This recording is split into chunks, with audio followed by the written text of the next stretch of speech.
Eleanor Valentine Sullivan clutched her torn dress to her chest as Silas Blackwell's men dragged her toward the courthouse in Redemption Creek. The summer heat of 1876 bearing down on them like a physical weight, her tears leaving dusty trails down her dirt-smudged cheeks as she fought against the inevitable. "Stop your squirming, girl," growled the larger of the two men hauling her forward, his grip tightening painfully around her upper arm. "Mr. Blackwell paid good money for you, and he aims to make you his bride today whether you like it or not." "I'd rather die than marry that monster," Valentine spat, struggling despite knowing it was futile. She'd been fighting since they'd dragged her from her family's homestead 3 days ago, after Blackwell had foreclosed on their farm following her father's death, claiming ownership of everything including her. The dusty main street of Redemption Creek was nearly deserted in the midday heat, the few townsfolk present averting their eyes from Valentine's plight. Nobody wanted to cross Silas Blackwell, the wealthiest rancher in the territory and the man who effectively owned the town. Valentine's heart sank as they neared the courthouse where Judge Preston waited, bribed to perform a ceremony that would strip away the last of her freedom. As they reached the courthouse steps, Valentine made one final desperate attempt to break free, stomping hard on her captor's foot. He howled in pain but maintained his grip, slapping her hard across the face with his free hand.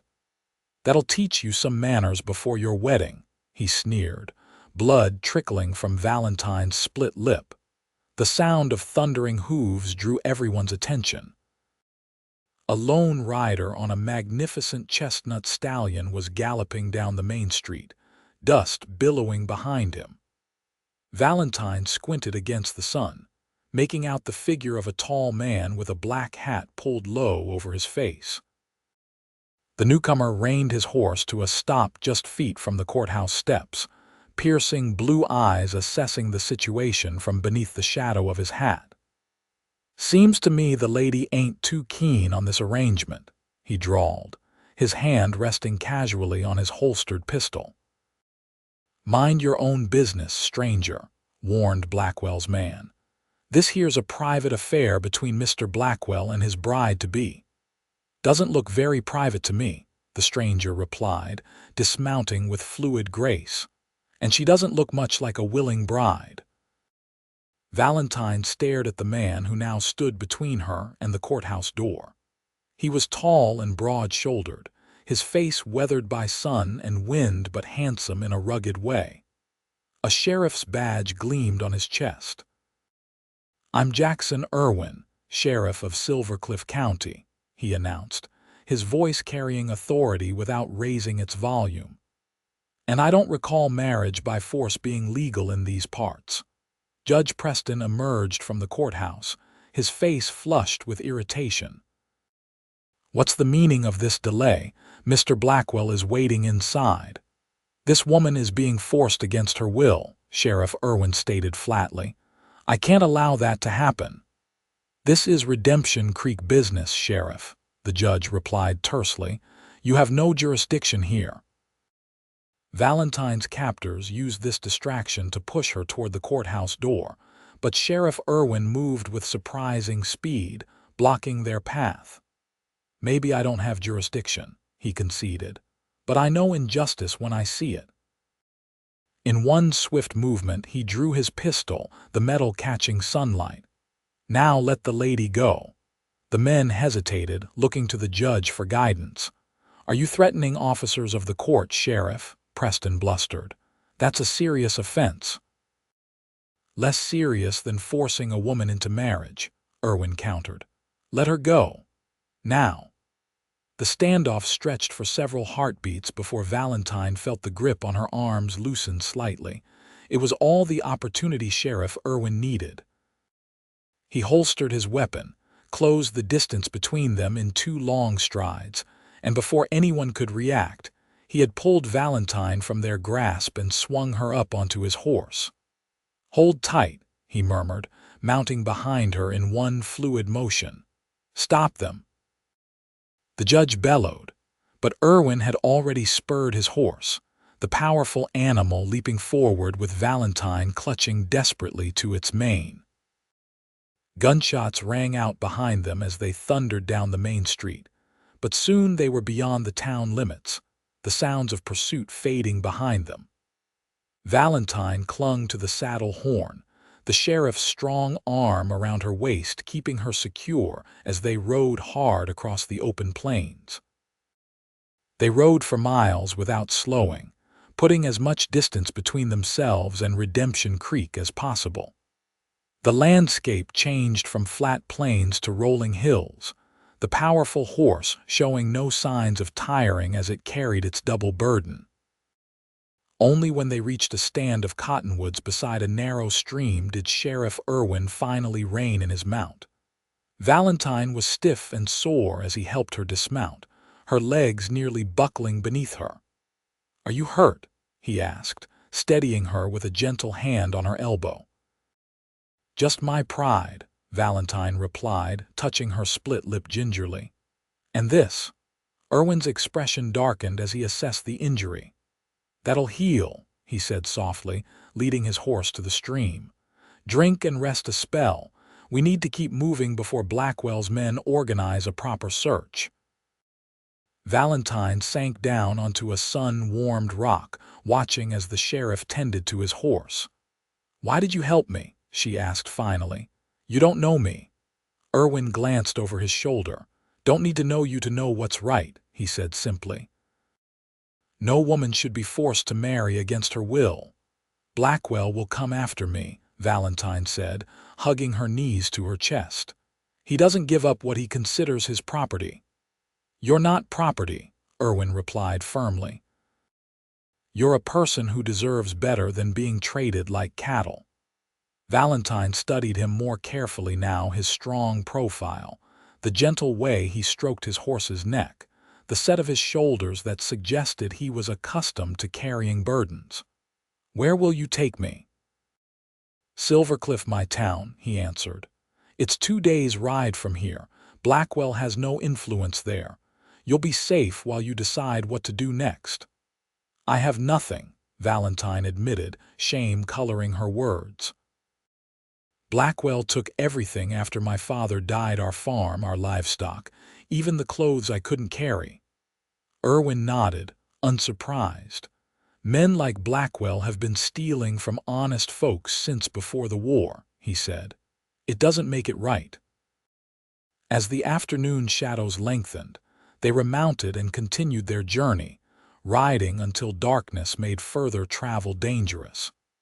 They made camp in a sheltered hollow, Sheriff Irwin insisting Valentine take his bedroll while he kept watch. "Get some rest," he told her, settling against a tree trunk with his rifle across his knees. "Tomorrow will be another long day." Valentine lay awake for some time, watching the sheriff's silhouette against the star-filled sky. "Thank you," she whispered finally, "for seeing me as a person." His profile turned slightly toward her. "What's your name? I never asked." "Valentine Sullivan," she replied. "My friends call me Val." A small smile crossed his face. "Sleep well, Miss Sullivan. You're safe now." As exhaustion claimed her, Valentine's last thought was that for the first time in months, she actually believed that might be true. Dawn broke with a chorus of birdsong, rousing Valentine from the deepest sleep she'd had in weeks. She blinked in the early light, momentarily disoriented until she saw Sheriff Irwin already awake, brewing coffee over a small fire. "Morning," he greeted her, offering a tin cup of the steaming liquid. "Hope you don't mind it strong." "After the past few days, I'd drink mud if it was hot," Valentine replied, accepting the cup gratefully. She became acutely aware of her disheveled appearance, torn dress, tangled hair, and days without proper washing. "I must look a fright." "You look like someone who's been through hell," Irwin replied matter-of-factly. "No shame in that."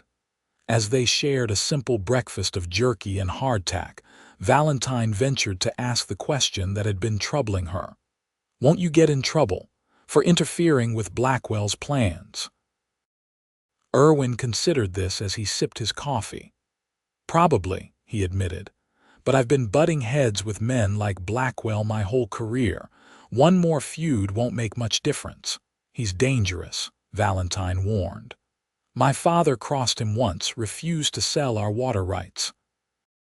A month later, Dad was dead, thrown from his horse near a rattlesnake den. Everyone called it an accident. But you didn't believe that. Valentine shook her head. Dad grew up on horseback, never knew him to be thrown, especially not by our old mare. Irwin's eyes narrowed. That kind of story's all too common out here. Men like Blackwell think they're above the law. Aren't they? Valentine asked bitterly. He owns the judge, the mayor, even the sheriff in Redemption Creek. Not all lawmen can be bought, Irwin replied, a quiet steel in his voice. Some of us still remember the oath we took. They broke camp soon after, continuing their journey northwest toward Silver Cliff. As they rode, Valentine gradually relaxed in Irwin's presence, finding comfort in his steady manner and quiet confidence. By midday, they had entered rougher country, following game trails through rocky hills. Irwin's stallion, which he called Samson, navigated the difficult terrain with surprising sure-footedness despite carrying 2 riders. How much farther to Silver Cliff? Valentine asked during a brief rest. We won't make it today, Irwin replied, scanning the horizon. There's a line shack belonging to a friend about 10 miles ahead. We can shelter there tonight, reach town by tomorrow afternoon. Valentine nodded, trying to ignore the growing ache in her muscles from the unaccustomed riding. I haven't thanked you properly, she said quietly. You risked everything for a stranger. Irwin's eyes met hers, blue as the summer sky above them. Sometimes a man has to stand for something, Miss Sullivan. Otherwise, what's the point of the badge? Please call me Val, she said. After riding double for a day, I think we can dispense with formalities. A ghost of a smile touched his lips. Val, then, and I'm Jackson to my friends, Jack to most. Jack, she repeated, liking the solid simplicity of it. It suits you. As they continued their journey, Valentine found herself studying his profile, noting the way the sun had weathered his skin and the fine lines around his eyes that appeared when he smiled. He wasn't handsome in the conventional sense. His nose had clearly been broken at some point, and a thin scar traced his jawline, but there was something compelling about his face, a quiet strength that drew her gaze. Late afternoon found them approaching a small cabin nestled among pine trees. Smoke curled from the chimney, indicating occupation. I thought you said this was your friend's place, Valentine whispered nervously as they approached. It is, Jack replied easily. Looks like Thomas is home. Good news means we'll have a proper meal tonight.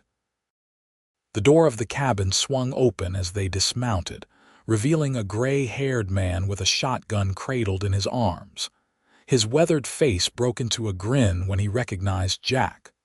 Well, if it ain't the law come to visit, he called. And with a lady friend, no less. Miracles do happen. Thomas, Jack greeted him warmly. This is Miss Valentine Sullivan. We're in a bit of trouble and could use a place to rest. Thomas's sharp eyes took in Valentine's torn dress and bruised face. Blackwell's work, he asked shrewdly. Jack nodded. How'd you guess? Heard tell he was forcing some poor girl whose daddy died to marry him, Thomas replied, stepping aside to let them enter. Didn't figure you'd stand for that kind of thing if you caught wind of it. The cabin was small but clean, with a fire crackling in the stone hearth and the aroma of stew filling the space. Valentine nearly wept at the simple comforts after days of hardship. Thomas disappeared into a back room, returning with a faded but clean dress. Belonged to my Martha, God rest her, he explained, offering it to Valentine. She was about your size. There's water heating for washing, too. Valentine accepted the gifts with tearful thanks, overwhelmed by the kindness of these strangers. After washing away days of grime and changing into the borrowed dress, Valentine rejoined the men to find them deep in conversation over cups of coffee. "Blackwell's put out word," Thomas was saying, offering $500 for information leading to the return of his stolen bride. "That's more than most folks around here see in a year." Jack's expression darkened. "Figured as much. We'll need to be careful approaching Silvercliff tomorrow." "You're welcome to stay here longer if need be," Thomas offered. "Ain't many come this way except the occasional trapper." "I appreciate that, but Silvercliff has resources we might need," Jack replied. "I've got deputies I trust, and the town's big enough that 2 more faces won't draw much attention." Over a hearty dinner of rabbit stew, Thomas regaled them with stories of his days as a young man during the gold rush.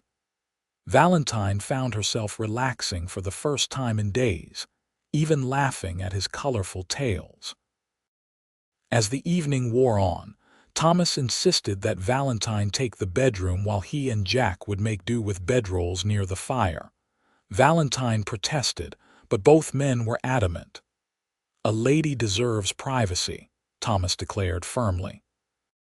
"My Martha would haunt me something fierce if I didn't offer proper hospitality."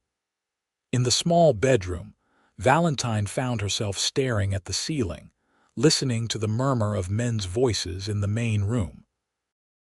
Her thoughts turned to Jack, his quiet strength, his unflinching moral compass, the gentleness behind his tough exterior. She couldn't deny the flutter in her chest when their eyes met, or the sense of security she felt in his presence. Morning arrived with the scent of bacon and coffee. Valentine emerged from the bedroom to find Jack already dressed and helping Thomas prepare breakfast. "Hope we didn't wake you," Jack said, glancing up with a smile that made her stomach flip unexpectedly. "Not at all," she replied, smoothing Martha's dress self-consciously. "I haven't slept so well in months." Thomas insisted on packing food for their journey, pressing a small bundle of supplies into Valentine's hands as they prepared to depart. "You take care of our sheriff," the old man told her with a wink. "He needs someone looking after him." Valentine blushed, avoiding Jack's gaze as they mounted up. "Thank you for everything, Mr. Thomas." "Just Thomas, miss, and you're welcome any time." They rode at a steady pace throughout the morning, Jack choosing less traveled paths through increasingly wooded terrain. Valentine found herself growing comfortable with the rhythm of riding double, her body naturally moving with Jack's as they navigated the landscape. "Tell me about Silvercliff," she requested as they paused to rest the horse. "What kind of place is it?" "Mining town originally," Jack explained, offering her his canteen. "Silver played out 10 years back, but good farmland and the railroad kept it alive. About 1,200 souls now, decent folks mostly." "And they elected you sheriff." A small smile crossed his face. 4 years running." "Seems they appreciate a man who doesn't take bribes or look the other way." "A rare quality," Valentine remarked, thinking of Redemption Creek's corrupt officials. "Not as rare as you might think," Jack replied. "Just quieter than the crooked ones." They continued riding, the terrain gradually changing as they descended into a broad valley. By mid-afternoon, Valentine caught her first glimpse of Silvercliff in the distance, a town larger than Redemption Creek, nestled against the foothills with a church steeple rising prominently above the other buildings. "Home," Jack said simply, urging Samson forward. As they approached the outskirts, Jack reined in, studying the road ahead with narrowed eyes. "Something's not right," he murmured. Valentine followed his gaze, noticing several riders approaching from town. "Friends of yours, should be," Jack replied, though his hand drifted toward his pistol. "That's my deputy, Ryan, in front." The riders drew closer, and Valentine felt Jack's posture relax slightly as he recognized them. The lead rider, a young man with sandy hair, raised his hand in greeting before his expression turned serious. "Sheriff." "Thank God you're back," he called as they came within speaking distance. "We've got trouble." "What kind?" Jack asked tersely. "Strangers in town asking about you," Ryan reported. "4 men rode in yesterday offering money for information on your whereabouts. Said they were friends, but they are armed to the teeth and drinking heavily at the saloon." Jack's arm tightened protectively around Valentine's waist. "Blackwell's men," he said grimly. "Faster than I expected." "We figured as much when they started asking about a woman," Ryan replied, eyeing Valentine curiously. "Mrs. Peterson at the boarding house said to bring you straight to her place. Back way through the livery." Jack nodded. "Good thinking. Let's go." They skirted the main road into town, approaching instead from a tangle of back alleys that led to a large livery stable. A heavy-set man with enormous whiskers greeted them with a nod, saying nothing as they dismounted and led Samson inside. "Oscar will take good care of your horse," Ryan assured Jack. "Mrs. Peterson is expecting you. She's prepared the room above her kitchen separate entrance, very private." Valentine felt a flutter of anxiety as they hurried through back streets, keeping to shadows. This wasn't how she had imagined arriving in Jack's town, sneaking like thieves, bringing danger to his doorstep. Mrs. Peterson proved to be a formidable woman in her 50s, with iron-gray hair and a no-nonsense demeanor that softened when she saw Valentine's condition.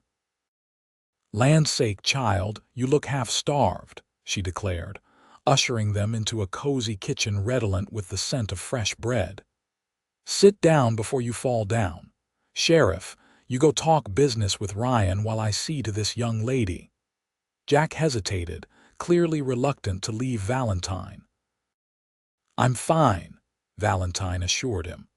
"Go, make your plans." He nodded finally, following Ryan to an adjoining room while Mrs. Peterson settled Valentine at the kitchen table and placed a bowl of hearty stew before her. "Now then," the older woman said kindly, "eat up while I heat water for a proper bath. You'll feel more yourself once you're clean and fed." Valentine could have wept at the simple kindness. "Thank you. I don't know how I'll repay all this." Mrs. Peterson waved away her concerns. "Any friend of Sheriff Irwin's is welcome here. Besides," she added with a knowing glance toward the closed door, "I've never seen him look at anyone the way he looks at you." Valentine blushed, focusing on her stew to hide her confusion. Surely the woman was mistaken. Jack had rescued her out of duty and moral obligation. Nothing more. Yet she couldn't deny the warmth that spread through her at the thought that he might care for her beyond his professional responsibility. After enjoying the luxury of a hot bath and changing into clean clothes borrowed from Mrs. Peterson's daughter, Valentine felt almost human again. She was brushing out her damp hair when Jack returned to the kitchen, his expression grave. "Blackwell's men are making no secret of why they're here," he reported. "They've doubled the reward for information about you." Valentine's stomach clenched with fear. "What will you do?" "What I always do," Jack replied, a hint of grim humor in his voice. "Enforce the law." "They'll kill you," Valentine protested. 4 against 1 might be poor odds, Jack conceded, "but I'm not alone. Ryan's gathered men we trust. We'll deal with Blackwell's thugs." "This is my fight," Valentine insisted. "I can't let you risk your life, any of you, because of me." Jack's expression softened as he crossed the kitchen to stand before her. "Val," he said gently, using her nickname for the first time, "this stopped being just your fight the moment Blackwell's men tried to force you into marriage. That's not just wrong, it's illegal. As sheriff, I can't let that stand."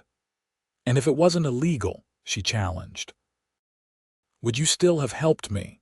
"In a heartbeat," he replied without hesitation, his blue eyes holding hers.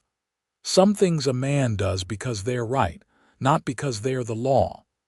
Valentine's heart hammered in her chest at the intensity in his gaze. For a breathless moment she thought he might kiss her, but a knock at the door broke the spell. Ryan entered, his expression troubled. "Sheriff, they're getting rowdy at the saloon, making threats about burning buildings to smoke you out." Jack's jaw tightened. "Time to end this, then." He turned to Valentine. "Stay here with Mrs. Peterson. Lock the doors. I'll be back soon." "Jack," she caught his arm as he turned to leave, "be careful." He covered her hand with his own, giving it a gentle squeeze. "Always am." The hours that followed were the longest of Valentine's life. Mrs. Peterson tried to distract her with conversation and chores, but Valentine found herself constantly drawn to the window, straining to hear any sounds of conflict from the direction of the town center. When gunshots finally rang out, Valentine nearly collapsed with fear. Mrs. Peterson guided her firmly away from the window. "No use torturing yourself, child," the older woman advised. "Jack Irwin is the most capable man I know. He'll be fine." Valentine wasn't so sure. She had seen what Blackwell's men were capable of, had heard the stories of accidents that befell those who crossed their employer. The thought of Jack facing them made her physically ill with worry. Night had fallen completely when they heard footsteps on the back stairs. Mrs. Peterson reached for a shotgun propped beside the door, but lowered it immediately when Jack's voice called out, "It's me." Valentine rushed to unlock the door, gasping when she saw him. A bloody gash crossed his forehead, and he held his left arm stiffly against his side, but he was alive and standing. "You're hurt," she whispered, helping him to a chair. "Looks worse than it is," he assured her, though he winced as Mrs. Peterson began examining his wounds. "Just a graze on the arm and a knock to the head." "And Blackwell's men?" Valentine asked fearfully. "Two in my jail, one at the doctor's with a bullet in his shoulder," Jack replied grimly. "The fourth ran when he saw how things were going. Ryan and a posse are tracking him." Mrs.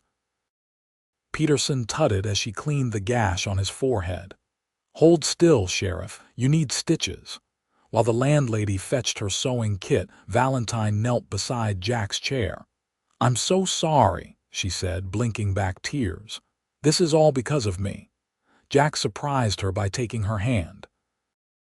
"No," he said firmly.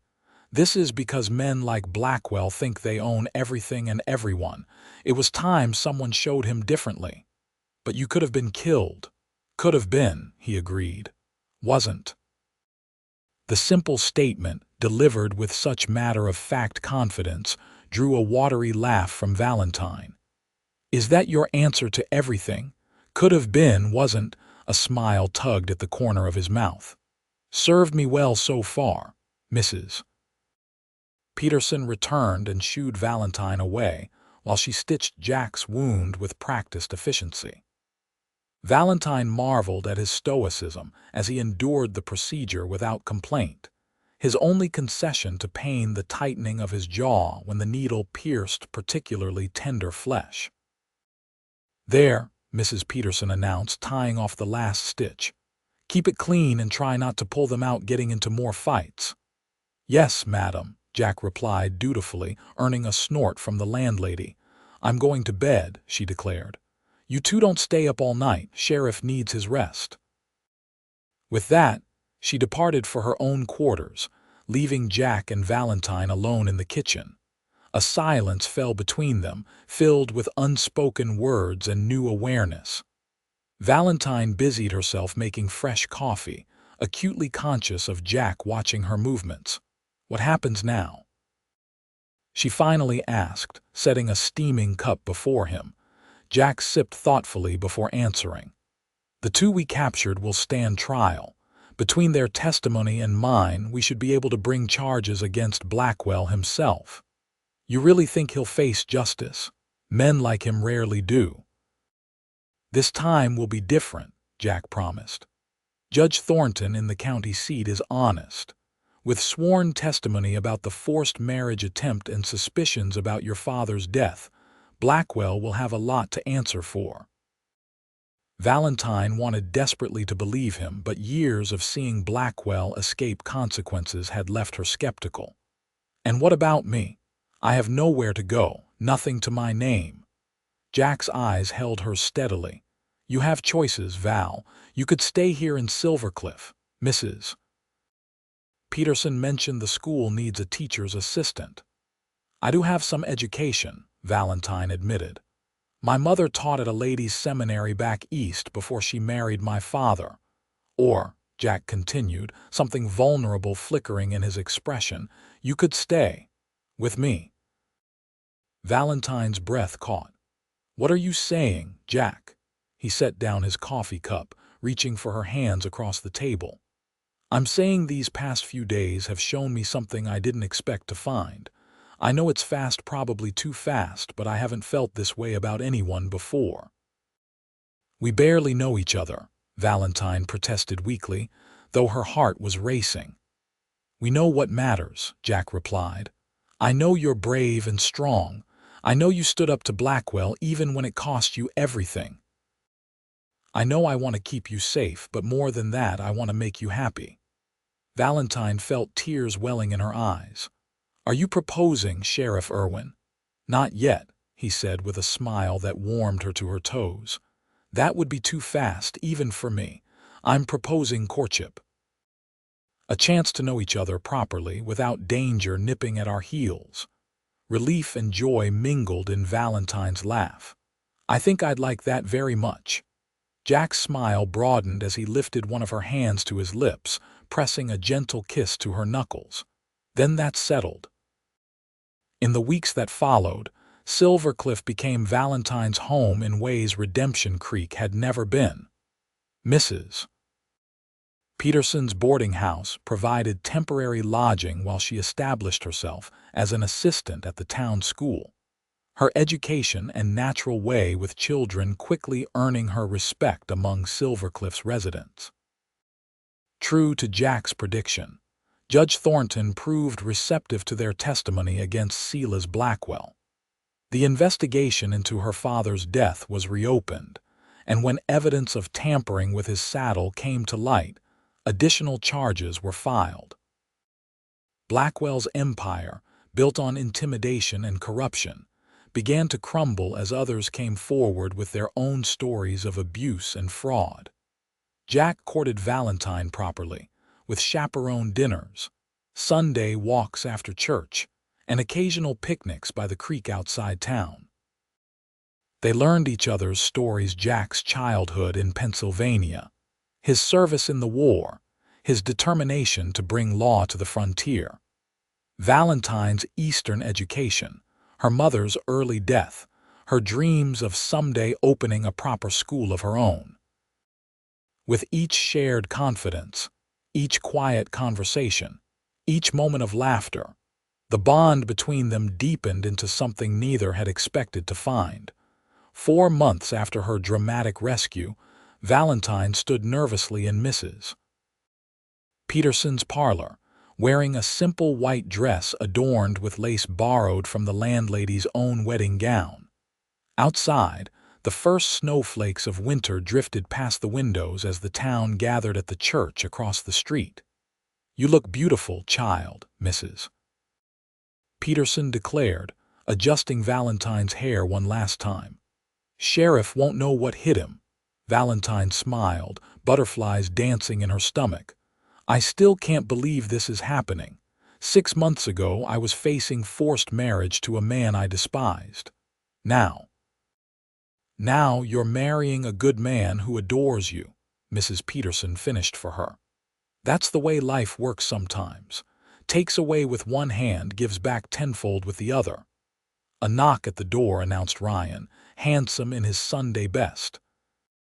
"Ladies, the church is full and the groom is fidgeting. Might be time to put him out of his misery."